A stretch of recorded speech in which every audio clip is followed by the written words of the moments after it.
পচা রুটি, ভাত ও কাঠের গোড়ায় তৈরি হচ্ছে ভারতীয় মশলা।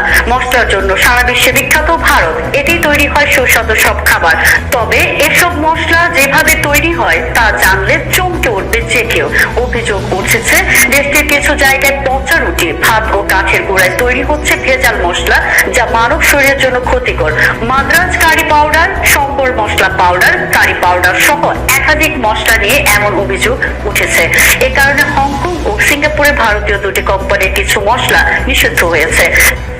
একাধিক মশলায় কার্সিনোজেনিক পেস্টিসাইড ইথিলিন অক্সাইড পাওয়া গেছে, যা ক্ষতিকর। সম্প্রতি উত্তর পশ্চিম দিল্লির কারাওয়াল নগর এলাকায় দুটি মশলার কারখানায় অভিযান চালিয়েছে দিল্লি পুলিশ।